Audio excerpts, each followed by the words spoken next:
Mukiki. He's VP at the United States Pharmacopoeia. He's going to present on expedited pathways. Let's go to the next slide.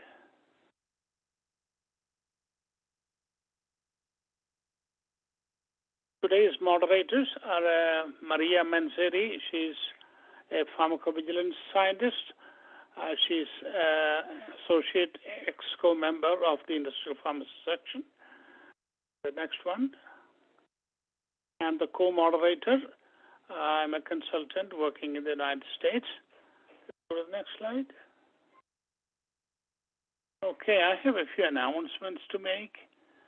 This webinar is being recorded and live streamed on YouTube. This recording will be available on our website, that is fip.org. It will be available for a year after today.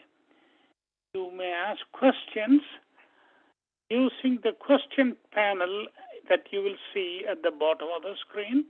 You type in your questions, and at the end of the presentation, I will read out the question to the panelist who will answer the question.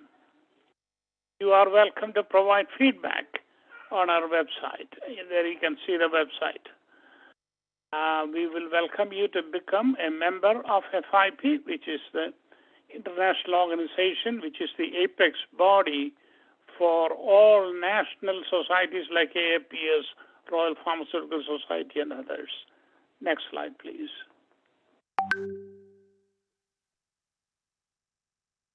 We would like to thank US Pharmacopoeia for supporting this online event. Jude's presentation is deeply appreciated. We know how much time he has put into this to make this fine presentation. So thanks to US Pharmacopoeia and thanks to Jude. Next slide, please. Okay, so I would like to briefly introduce Jude. Jude has over 20 years experience in regulatory processes. He was with the FDA before he joined the United States Pharmacopoeia. Currently, he is VP at USP. I'm going to turn this over to Jude for the presentation.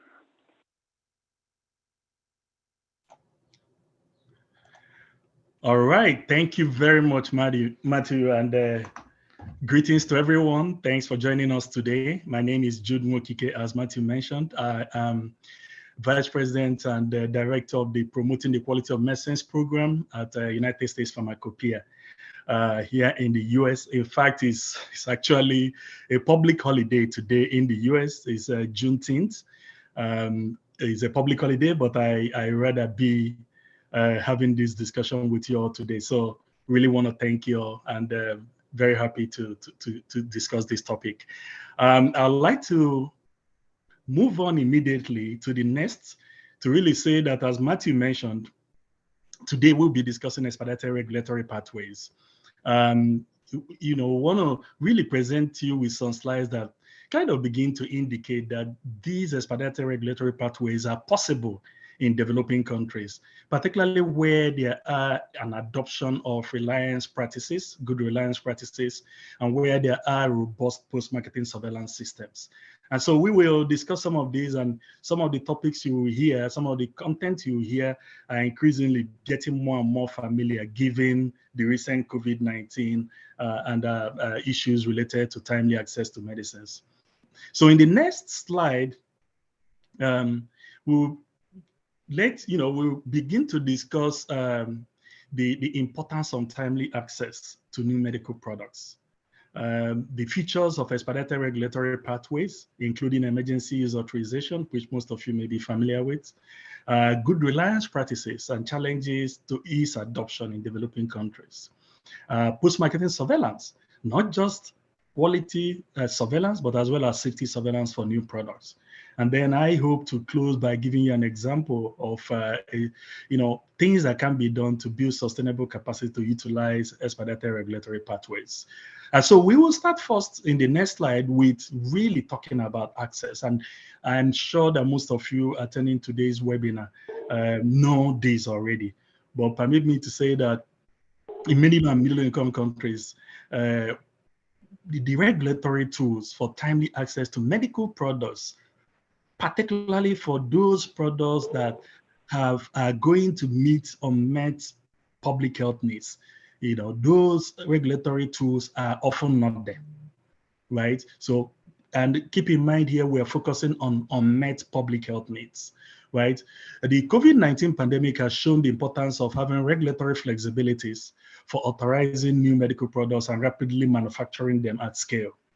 And again, I think this audience will appreciate this statement given the recent happenings. Expedited regulatory pathways can help countries to accelerate access to new medical products with positive benefit risk balance, which is a key aspect of that decision making to allow a product into the market. Again, we will explore that a little bit more. And then strong reliance practices and post-authorization surveillance systems are required for expedited regulatory pathways to achieve this objective. So we are making the case that there's a prerequisite for expedited regulatory pathways. Countries, particularly the middle-income countries, need to build reliance practices, and they need to build a robust post-marketing surveillance system. So in the next slide, we speak a little bit more now about those access issues. And it's clear that access is important, but delayed access, particularly to life-saving medicines of unmet needs, cost life. When there's delayed access, life is lost. And so what you see on the left-hand side is a paper from Stewart and Co. And essentially, the authors calculated the life years that potentially could be saved if selected agents, in this instance, for cancer, oncology products, if they are approved more rapidly. So they estimated close to 80,000 life years could be saved, right? So the point is, instead of the standard regulatory pathway, the standard review pathway, if you have a system that is able to more quickly get the product to the market, you may be saving, in this instance, anti-cancer drugs, you may be saving as much as 80,000 life years. And on the right-hand side is really another way to look at this across multiple products, right? So Vincent Ahon-Kaida used to work at the Gates Foundation, developed this slide, and it shows that poor uptake of new and existing health products cost millions of lives in a middle-income country. And you see the typical graph of a new health technology, right? The ideal uptake we showed in the upper graph, it really doesn't even show aggressive adoption, as you will see with COVID-19 vaccine, right? So we're anticipating that as from second year, you begin to see marginal adoption of these products, and it takes as long as up to 12, in some instances, 10 years for that adoption to plateau, right? And that is in an ideal instances. But what happens in low and middle income countries is that it takes up to 10 years of the discovery and marketing of those products in developed countries before it gets to low and middle income country. And with that, their typical uptake takes up to 20 years before it can attain about 30% of deployment of that product. And so people have been quantifying what this means, and it means about millions of deaths that could have been averted if that adoption was to happen much quicker. So in the next slide, we again emphasize more on those access issues, right? So so one will wonder, in the midst of everything, all things being equal, what holds up access, right? So that thing that holds up access, if you remove the aspect of financial incentives and every other thing involved in the industry and zero our attention to the regulatory agencies, what is it that the regulatory agency want to know? Well, they want to know, does this medical product provide benefit to the patient that outweighs its risk? That's the essential question that regulatory agencies want to answer. And in answering that question, they want to know, can that question be answered particularly faster for drugs that are indicated to treat life-threatening conditions. And then can you make that determination in a much more efficient way and remove duplication, right? That's what you want to do in the event where there isn't existing product to meet an unmet public health need. So you want to first answer that question of benefit risk very quickly, and you want to also answer that in a very efficient way. And then we know now increasingly that new life-saving medicines are needed. It's not just only for the pandemic, like COVID-19, but also needed for endemic diseases, right? And expedited access initiatives require regulatory flexibilities to be able to meet those objectives. And so, so I would like you to even imagine what, or remember what was transpiring at the beginning of HIV/AIDS epidemic, right? At the beginning of the epidemic, there was a delay in access to antiretroviral drugs. And that delay would have even lasted longer if not for global health initiatives, including the emergence of WHO pre-qualification program and the ability of UN agencies to procure these medicines and donate it to low and middle income countries. So something was used to facilitate timely access. And then with TB, particularly new anti-tuberculosis drugs indicated for multi-drug resistance tuberculosis, similarly, you will see there were efforts that were put in place, for instance, to get bedaquiline into the market. Anti-malaria is the same thing, including the recent vaccine for malaria, right? And then, of course, COVID-19 vaccines, you're aware of that. So the point we're making is that these initiatives started off much earlier. It's not just introduced by COVID-19. It started with global health programs to address HIV, TB, and malaria, but it's now progressed into the vaccine arena. And it's not just the global health programs that are leading to these changes. We have the effort by Medicine Patent Pool that is helping to facilitate voluntary licensing agreements, right? And then also, because it's a wave that we're seeing now, you are seeing that support from Medicine Patent Pool didn't start only with the HIV, TB, did not start only with COVID-19. It started with HIV/AIDS drugs, right? And now they're using that capability to support COVID-19 therapeutics. So some of you may be aware of nirmatrelvir from Pfizer and molnupiravir from Merck that are two COVID-19 therapeutics where MPP has been able to broker a voluntary licensing agreement so that generic manufacturers that are licensee can produce these products, right? And then there's also the industry unilateral decisions.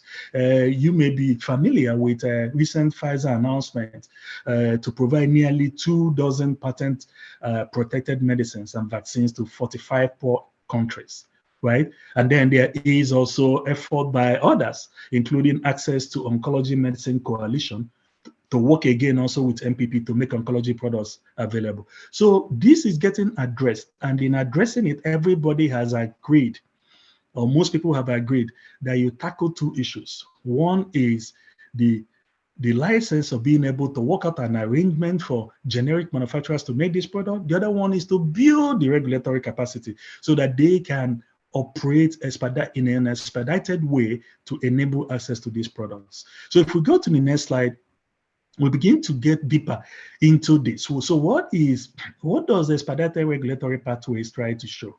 Incidentally, at times I don't see the title of the slide, but what we are looking at here is Expedited Regulatory Pathways have a goal, and that goal is to address unmet medical needs for the treatment of serious conditions. It accelerates the development, approval, and authorization, and of course, access to new medical products, those with positive benefit-risk balance. And regulators need to make timely decisions, right? They need to arrive at that positive benefit-risk decision in a very timely way, often maybe within incomplete data, right? And then they pivot as necessary. So over time, as they get more data, they pivot. So that's a very, very brief way of describing an expedited regulatory pathway. But in the next slide, we begin to see that in doing that, that pathway encourages agile interaction and communication between the sponsor and the regulator. is very, very critical and a fundamental element of how expedited regulatory pathways can be successful. ERP also combines expedited regulatory procedure with robust post-authorization surveillance. So that is the basis, that is the key subject of today's presentation. In other words, to show how that post-marketing surveillance can become the safeguard in giving a peace of mind to regulators to allow that product to get to the market timely. So it shifts the burden of additional benefit and safety evidence from pre-approval to post-approval phase, right? And so what that means is that there's an iterative process in expansion of indication and use, and then there is a heightened pharmacovigilance system post-approval to ensure that any signal that is picked up is explored further. ERPs encourage reliance and collaboration amongst regulators. Next slide, please. So I wanted to use this to really show you, without going into details about each of those bullets, that in the US, for instance, US FDA have several approval programs that qualify within this overarching title of expedited regulatory pathways. And so, there are several of them. The ones I've listed here include accelerated approval, breakthrough therapy designation, fast track designation, priority review. Others may include others or remove some of it. But the point here is that when you look at the objectives of each of these expedited program, something you see in common is that they all are addressing serious diseases. They are meant to address serious diseases where there is unmet needs, and those new products that are promising are supposed to bring significant improvement over the existing products. So that is common. That is a common thing you see across all the bullets are provided to you, and in describing these expedited programs in the US. So if we go to the next, I wanted to use this to now counterbalance what we have in low and middle income countries. So when you compare the US to low and middle income country, and the best paper to use to describe that is a 2015 paper that Lawrence Liberty, that collaborates a lot with me, Lawrence Liberty and team and co-authors wrote this paper on what they call facilitated regulatory pathways. And so they titled the paper Accelerating Access to New Medicines, Current Status of Facilitated Regulatory Pathways Used in Emerging Regulatory Authorities. And they basically define the goal of facilitated regulatory pathway as that of speeding the development, market authorization, and patient access to new drugs with positive benefit-risk balance. So basically, I will argue that expedited regulatory pathway is synonymous with facilitated regulatory pathway, the way Lawrence Liberty and co described it. But if you look at the left side of the slide, you will see I took a part of the previous slide, please, if you remain on that slide. So what you see there is that they reviewed, Lawrence Liberty and team reviewed, FRPs, their facilitated regulatory pathways, in 29 countries across 33 FRPs, what they discreetly called FRPs. And in doing that, they identified 27 characteristics of what makes FRP and grouped them under 5. They grouped them into 5. So those 27 characteristics, they grouped them into 5, which includes regulatory support, includes dossier submission process, and several others. So the one I'm showing you in the left side of the slide is that regulatory support. In other words, agency assistance. How does agency assistance enable successful implementation of a facilitated regulatory pathway? And then I'm also showing you, this is a truncated table. So I'm showing you a couple of things on the agency assistance, then I'm showing you post-authorization activities and disengagement, right? So, but what I wanted to particularly point your attention to is that procedures, having clear standard operating procedures, scored very high if you look at the column on the extreme right of that table. That's the column on the number of FRPs describing the most frequently observed assessment classification. So for SOPs and procedures for submitting dossiers, it is 87%. And that is, 7% of those 27 FRP characteristics. So those countries are all having SOPs in place, which is a great thing. Another metric I would like to point your attention to is, does the product that has undergone review via FRP need a periodic reapproval? And that is 71%. I point you also to the risk management plan, the last metric there. Risk management plan is required as a condition of approval, and that's 67%. So for you to see that the point that we're making about having post-approval, robust post-approval system is already recognized, and we continue to show you as we move into the next slides. Next slide, please. So often people wonder, is expedited regulatory pathway, is emergency use authorization part of an expedited regulatory pathway? Well, I will argue that it is. And of course, there may be others that may say, well, it's different. But I want to really point out to the definition that US FDA have for it, as well as for the WHO. And you see, again, the elements of expedited regulatory pathways has been there. And for the US, is a mechanism to facilitate availability and use of medical countermeasures, particularly during pandemic. And so during a pandemic or epidemics of public health importance. So there's this formal process for declaring that, but then you see there is unmet needs, and then these products are needed for public health good.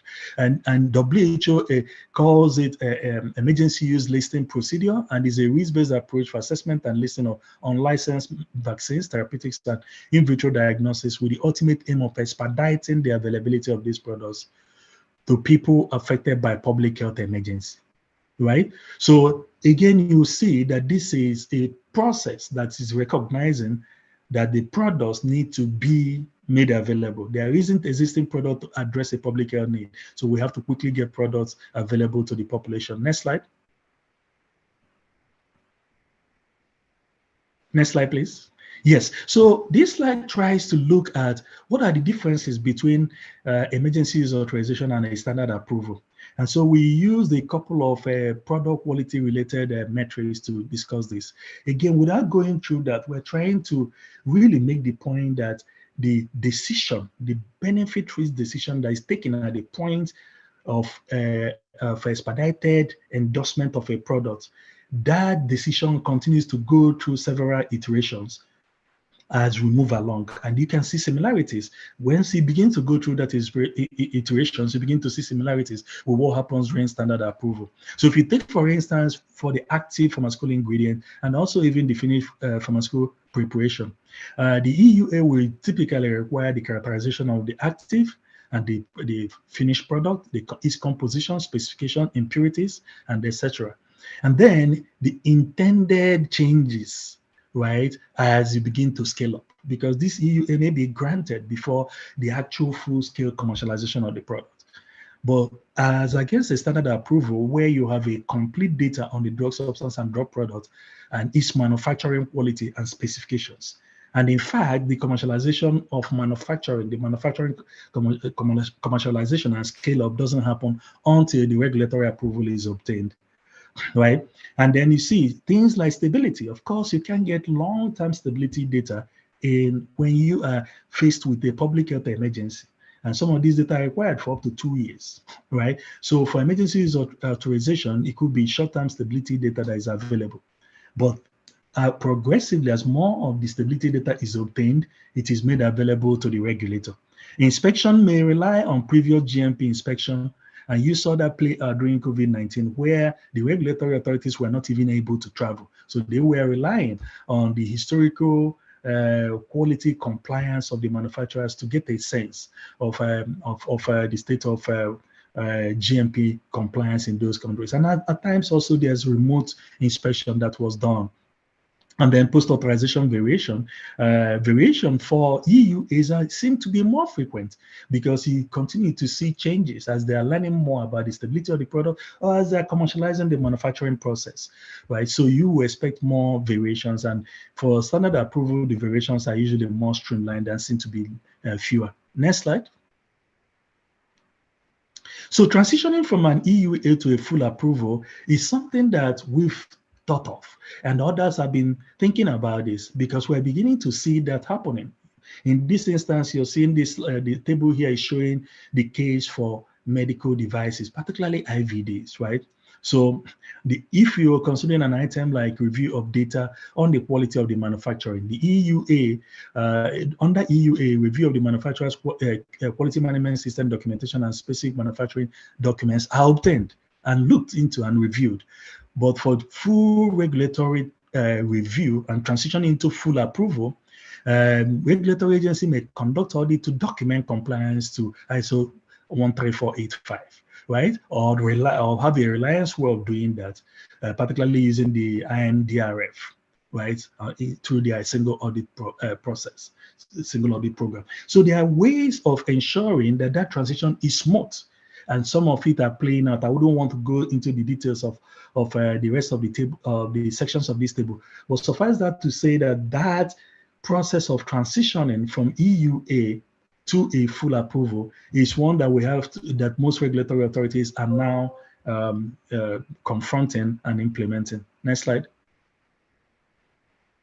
So under this slide, we wanted to bring we wanted to begin to discuss reliance, right? And that reliance essentially is a factor that encourages a regulator in one jurisdiction to take into account and give significant weight to assessment performed by another regulator or a trusted institution in reaching its own decision. It's very important to realize that for reliance, the decision is still that of the regulatory agency. They are not waiving their jurisdiction to take a decision. But in coming to the decision, they are relying on review process, decisions, and data coming out of more often from a more resource regulatory agency.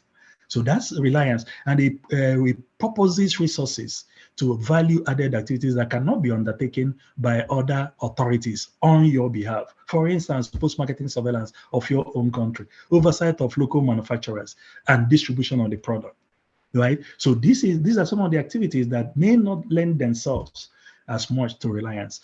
So you now have saved resources by not going through the entire swoop of what is needed for pre-approval. So those resources that are saved can be very valuable as we move into post-approval stage. And then the result of reliance activity is usually builds up from a consistent regulatory process, sound regulatory decision-making, and improves efficiency and transparency. I will argue that the greatest advantage of reliance, regulatory reliance, is efficiency. It helps in conserving resources and avoiding duplicative efforts. Then it leads to the adoption of reliance practices is a hallmark, can be one of the hallmarks of most regulatory reform agendas. And we've seen it in many countries that when there is a reform of the pharmaceutical regulation or the legislation, one of the things that we've seen is that the country have gone ahead to identify which are the countries they intend to rely on when they are taking a decision to approve or not approve a product in their own country. So many countries that have now reformed their legislation try to identify those countries they rely on. So in the next slide, we now look at WHO technical report series, particularly pointed to technical report series 1033. And you see that on the right side of the slide, particularly section on 9.3.1 on good reliance practices. I encourage all of us to read it because really it took a lot to really define the basic principles and practices of good reliance. And I think most regulatory authorities in low-middle income countries are encouraged to really begin to implement this. But the left side of the slide is showing you that getting into regulatory reliance is not just a one-stop shop, right? It is a progressive thing that countries can attain. It stands up from a situation where there's no reliance, where a country has independent decision, and what they do there is they use their standard process to come to that independent decision. But then increasingly they move on to begin to work share, and usually is with other regulators in their neighborhood, in their region, in their continent, right? So they begin some form of work sharing. What happens during work sharing? There has to be a trust. So they build trust as they are work sharing. They begin to realize that maybe the way other regulators are reviewing these dossiers is the same way they themselves would have reviewed it. Maybe the way they are conducting GMP inspection is the same way they would have conducted those inspections. So I really want to highlight that work sharing leads not just only to leveraging regulatory work, but it helps in building trust among regulators. And then you begin to now see that regulators begin to go through abridged pathways using reliance, because suddenly they see, oh, well, let's see what these other guys did. And maybe we can see how to abridge our regulatory process, taking into consideration what they did. And then you get into what we call regional reliance mechanisms. And a lot of them exist either in East Africa or in Southern Africa or even in Asia and then in the Gulf states. There are regional reliance mechanisms that are already in place. Then the hallmark, the North Star for all this is mutual recognition agreements. And often that takes a lot for countries to actually literally forfeit their jurisdiction to take a decision and say, well, this country took a decision and we are going to fully recognize without additional review the decision they take. So as you can imagine, there's a lot of things that go on there. There's a legislation issue, regulation is also impacted, but as well as equivalence effort to determine that the regulatory process of the agency that you want to fully recognize what they did is equivalent to the regulatory processes that you as a regulator in your own country would have taken. Next slide. So in this slide again, it's really to point at the challenges that could occur with reliance, right? Often we've seen in many low-income countries that is often happen because some of the major challenges that you see are related to the lack of regulation and guidelines. And I mentioned it previously that you often see that the reform, doing regulatory reform, is a time to go back and address those regulations that are impeding the ability to have reliance practices.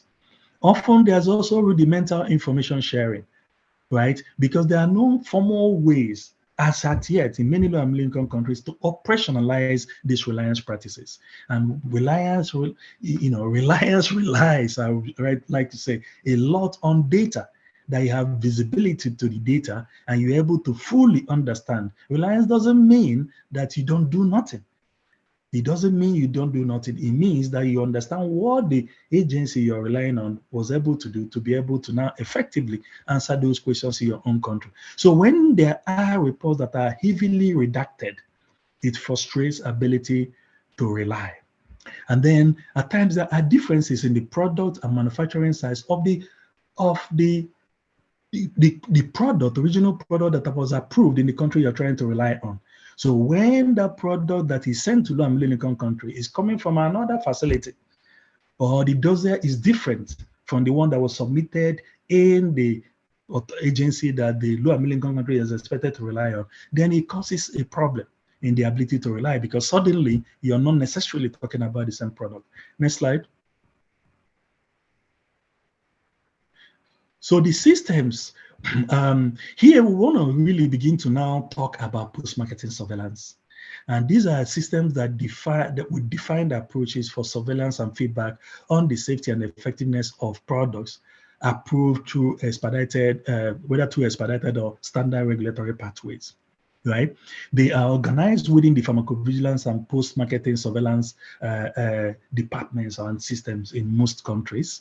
When they are functional and sustained, they create confidence in allowing product to get to market very timely, right? For instance, in expedited regulatory pathways. So when you have a functional and sustainable post-surveillance system, it creates the confidence, it creates the safeguard in timely allowing products to the market. Next slide.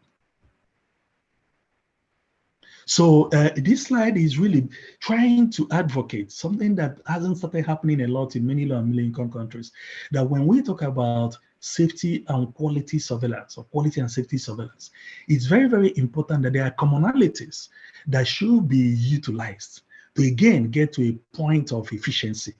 Efficiency is very, very important when you begin to talk about low resource environments, right? So often we talk about integrating, at least in the minimum, the reporting side of safety reporting and quality reporting.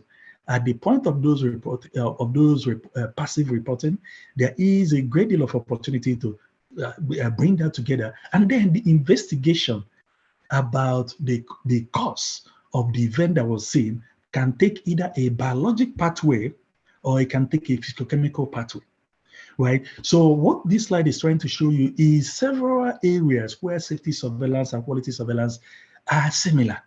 Whether you're talking about the pharmacoepidemiological observations that are made and studies that are made, post-approval safety studies that are made within safety surveillance, or you're talking about pragmatic safety and effectiveness trials, right? These are typical active surveillance activity in safety surveillance. And when you go to quality surveillance, there are similar active activities. An example is manufacturing and product quality surveillance. Also is therapeutic inequivalent studies. These are things you do actively. They go beyond the passive reporting. So we are increasingly encouraging countries to seek out the commonalities between safety and quality reporting and be able to use that a lot to improve in their effort to build a robust post-marketing surveillance system. Next slide. So this slide it goes into more details about the quality aspect of post-marketing surveillance. So what I'm showing you here is some of the work that we've done within the program that I lead here at USP, the Promoting Quality of Medicines PCAM Plus program. And so we have a post-marketing surveillance guidance for implementing risk-based post-marketing surveillance in low-income country document.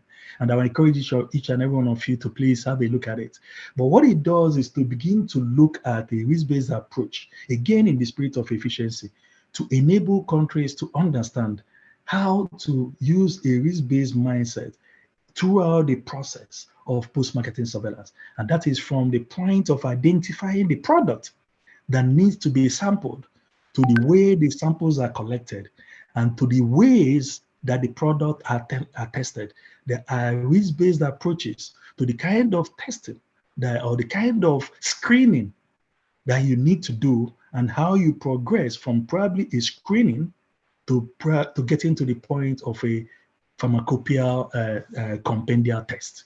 So this document goes into a lot of other details, which time will not permit me to discuss extensively here. Next slide. And so again, just like a reliance, we want to look at what are the challenges? What are the challenges to post-marketing surveillance? And it's usually the weak regulatory capacity, it's usually resource intensive, the lack of sustainable active surveillance system. Remember I mentioned active surveillance. You know, often countries are doing passive surveillance is working well. Of course, there are areas for improvement, including the quality of the reporting itself. But active surveillance is an area where there's a lot of work to be done. There's a limited regulatory cooperation and work sharing, and then there's weak reporting systems that are bound. Next slide. And so this slide is meant to help to close it out again, to say that reliance, strong reliance system, adoption and implementation of reliance practices, particularly the good reliance practices that WHO has put out for us, and the robust post-marketing surveillance is prerequisite. These are prerequisites for expedited regulatory pathways. And we'll show you some two quick examples of that in action. Next slide. So this slide is giving an example of what really happened with COVID-19. So in COVID-19, WHO came out with this guidance, which they call the COVID-19 Vaccine National Deployment and Vaccination Plan. They asked countries to have regulatory readiness plan. And within the regulatory readiness plan is an aspect of that overarching Vaccine National Deployment and Vaccination Plan. So I pulled out the area dealing only with regulatory readiness. And you can see there, again, from C1 all the way to C5, is really repeating what we spoke to earlier. Countries were asked to confirm the existence of expedited regulatory pathway for approving the vaccines. Countries were asked to ensure that their national authorities has clarified the regulatory requirements and documents needed for regulatory approval of COVID-19 vaccine. Countries were asked in C3 to ensure that regulatory procedures are in place for import permits, right? And then to confirm to WHO the existence of expedited import approval pathway, and then to utilize reliance in lot release. They said C5 WHO requires that countries ensure that COVID-19 vaccines can be released in less than 2 days by reviewing the summary lot protocol only, that testing is not required. So that is reliance based on what we're saying. Next slide is another example on the safety surveillance side of things. And I called out some SAPs here. And that is that countries were asked to ensure that guideline procedures and tools for conducting vaccine pharmacovigilance activities are disseminated, identify provisions that require manufacturers to implement risk management plans, and plan factory surveillance, right? So all that we've been presenting to you up till now is already happened with COVID-19. Next slide. I really like to use these next 2 slides, I think, to just quickly, I know time is running we're losing time very quickly, to show you what we've been able to do within the PKM Plus program in building sustainable capacity in low and middle income countries to utilize expedited regulatory pathways. And these are just illustrative. Next slide. We developed EUA readiness assessments for vaccines and diagnostics. So on the left side of the screen, you will see a document on the proposed model to build capacity for emergency use authorization for vaccines, a guidance for national regulatory authorities. Again, time will not permit me to describe this guidance for you, but suffice that to say that most of the things that I've been talking about now are included there, and we zeroed in on vaccine. This document was developed in collaboration with University of Washington in Seattle and working with several other partners, and it involved a review of emergency use authorization processes across more than 8 countries, majority of them in low and middle income countries. So this again talks about some of the instruments that need to be in place for countries to be able to implement emergency use authorization. Similarly, on the right side, a similar study done with London School of Hygiene and Tropical Medicine, in collaboration with London School of Hygiene and Tropical Medicine, and we zeroed in on in vitro diagnostics. So again, I encourage you to look into that. Next slide.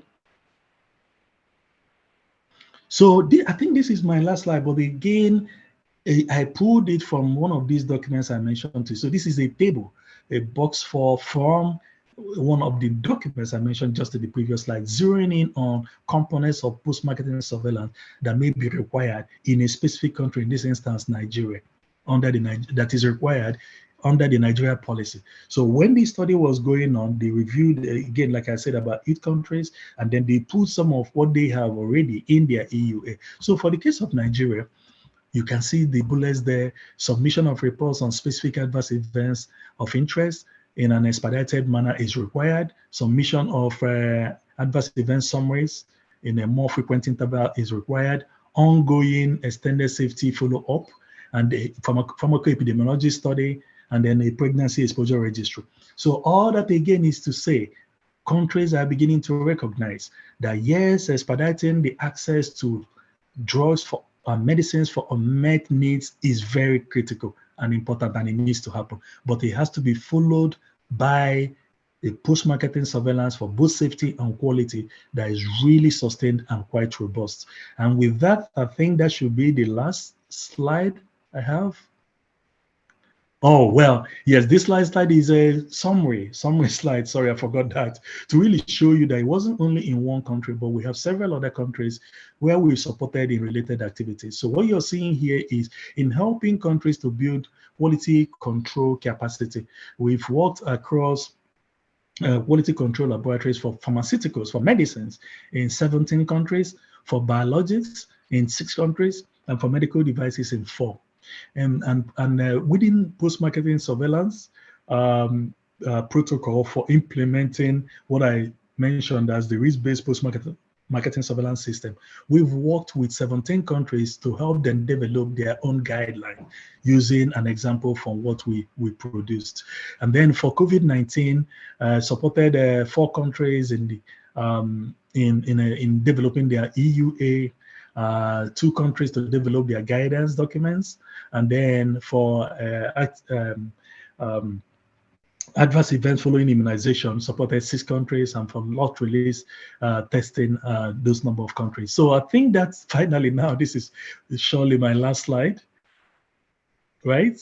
So I really want to thank you, but again, the closing message is we are really convinced that timely access to drugs and medicines for unmet medical needs is very important.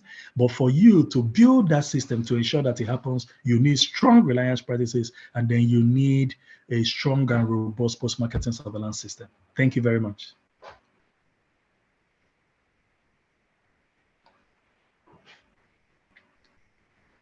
So Mila, I think I should turn it over to you. Oh, sorry, to Matthew. Okay, well, thank you, Jude. This has been a superb presentation. Very, very interesting material and very relevant in today's situation. I have a few questions. I can read the questions to you, and you can answer them. Okay, here is the first one. What do you think about recognition of marketing approvals granted by FDA or EMA in low to medium income countries? Many of these countries do not follow a CTD format for submissions. Recognition implies some country-specific requirements that should be submitted at the time of application, such as the stability report for a specific zone, country-specific labeling, etc. But recognition or homologation is different than having other expedited regulatory process, such as those you are mentioning. So it's a broad statement. You can comment on it, Jude. Right. Thank you very much, Matthew. And I'm also trying to see whether I can also see that in front of me on the chat. I can't see the question on the chat, but as I wait to see whether you can paste it there, my understanding is that the question is focused on, what I think about recognition of. All right. Thank you very much. Yeah, what I think about recognition of market authorization granted by FDA or EMA by low and middle income country.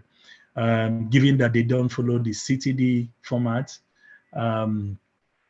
Yes, so absolutely. So again, I really want to thank the participant that posed this question. I think it's Maria. I think it's a very valid concern. However, what we're beginning to see is that many low and middle income countries are already adopting CTD. They are doing that. In fact, it's a big wave of adoption, and some of them are now requiring that the industry submit their dossier in CTD format. Of course, most of these countries have not gone to the point of eCTD or having an electronic gateway for online submission of dossiers. Most of them have not gotten there, but they are now requiring, they recognize the importance of CTD format. I will really be surprised that there is none of the countries that are currently accepting that or has made a plan in the next few years to do that. But be that as it may still not be as robust as you have with FDA or EMA. And you called attention to some of the areas, and you said, I think you mentioned issues about stability data and others. So I think that the challenge here is that the dossier that is submitted to low and middle income countries often does not mimic what is submitted to FDA or EMA. And at times the problem is with those low and middle income countries, because just within Module 1, they introduce a lot of other things. As you know, Module 1 is region specific, right, under CTD, right? So yes, they can ask for certain things in a different way, but at times some of these may have unintended impact on Module 2, Module 3, Module 4 and 5, right? And if you zero in on just Module 3, there, particularly for generic products, where the main issue is usually the chemistry, manufacturing, and control of this product, you see that at times also there is this similarity between what was submitted to FDA and EMA.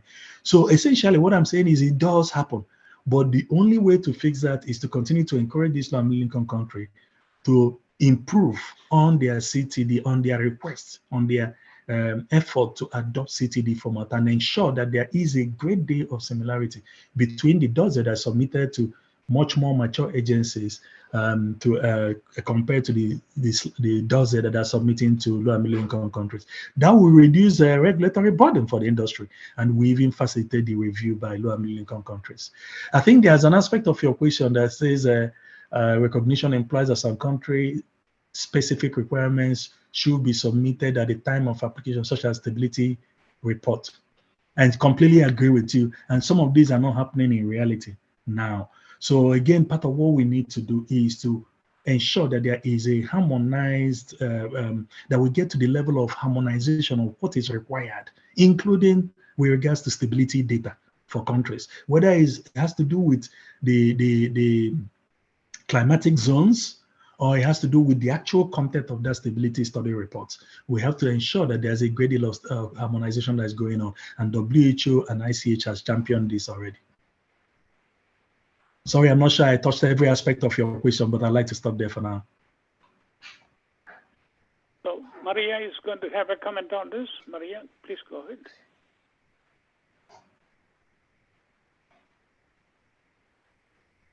No comment from my side. We can move to the next question. Okay. All right. There is another question or a comment by the same person.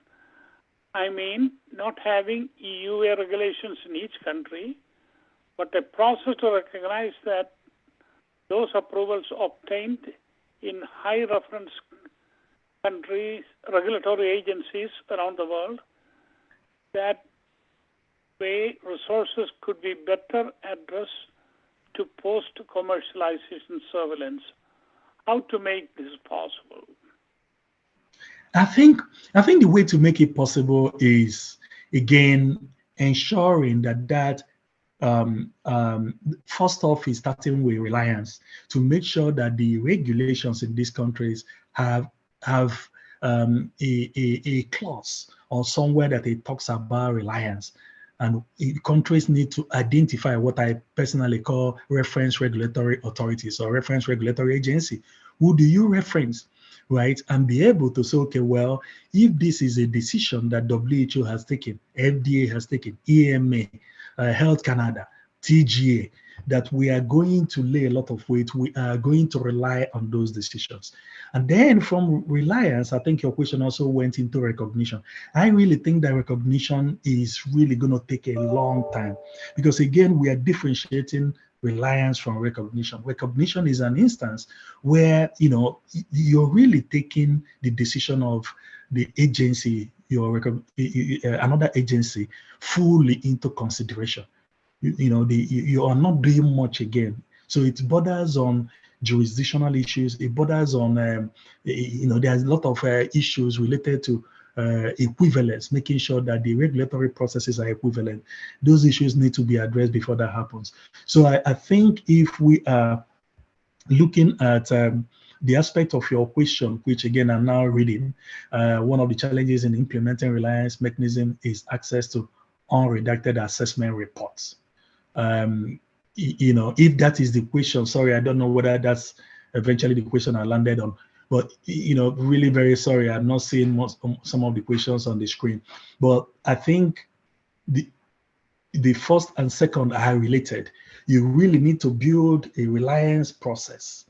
And just like the graphic I showed you, reliance, work sharing, joint review, before you even get to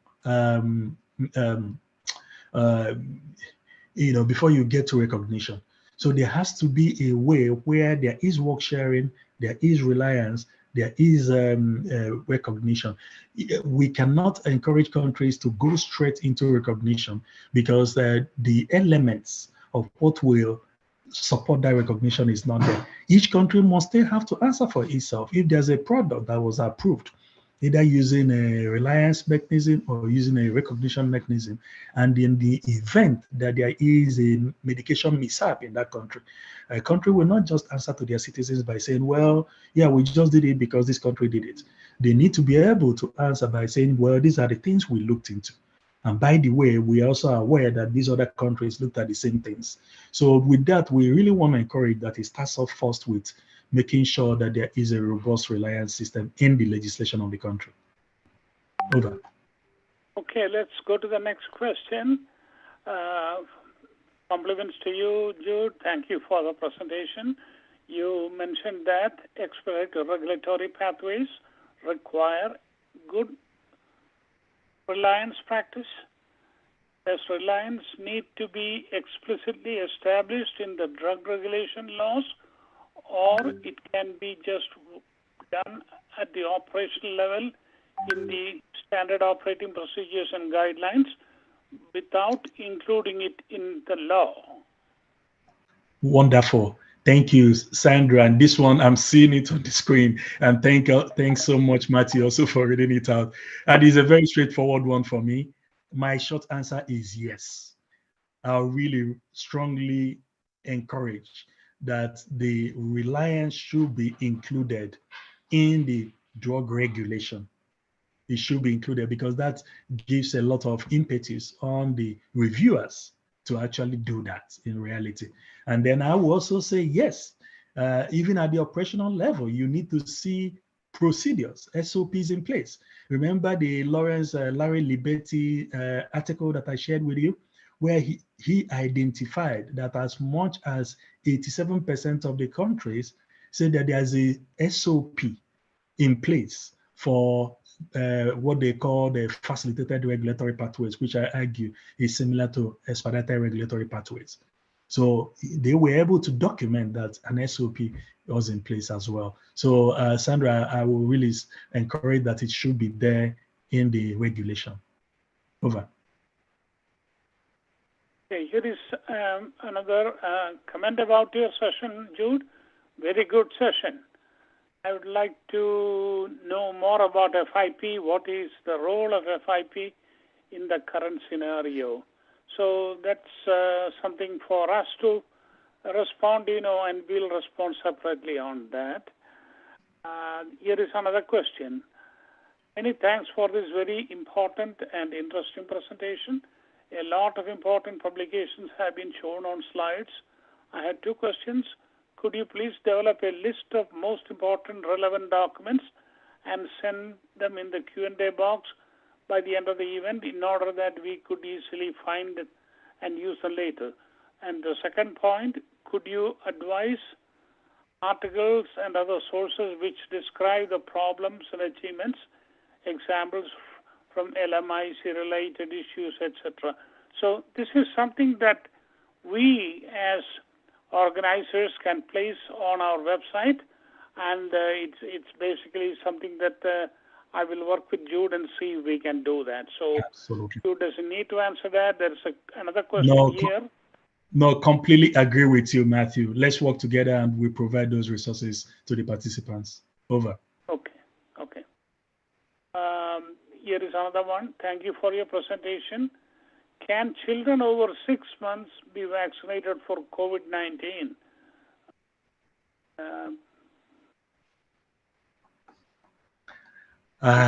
Sorry, Matthew, can you say that again?